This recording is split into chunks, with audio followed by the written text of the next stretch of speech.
деген түшүнүктү таптакыр жок кылып жатабыз. Урматтуу министрлер, бардык мамлекеттик органдын жетекчилери, аймактык жетекчилер, сиздерге катуу эскертерим. Кимде ким туура эмес иштерге аралашып, бирөөлөргө крыша болуп, же мамлекетке каршы иштердин аркасында турчу болсоңуздар, эч кимиңерди ушул кезге чейинки кылган бардык сиңирген эмгегиңерге карабайбыз. Өтө катуу жана катаал чараларды көрөбүз.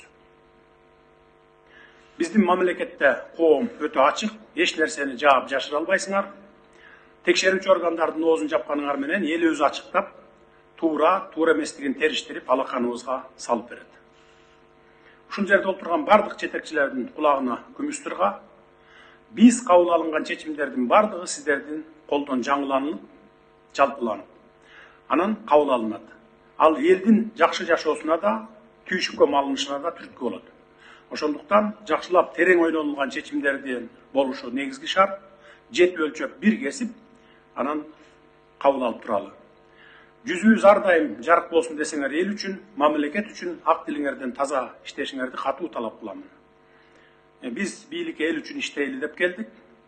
Бул максат ар бир министрлер кабинетинин мүчөсүнүн жүрөгүндө болуш керек, ар бир мамлекеттик кызматкердин жүрөгүндө болуш керек.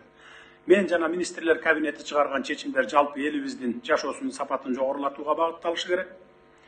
Биздин бардык программаларыбыздын, стратегиялык документтерибиздин өзөгү элибиздин бакубат жашоосун камсыз кылуу.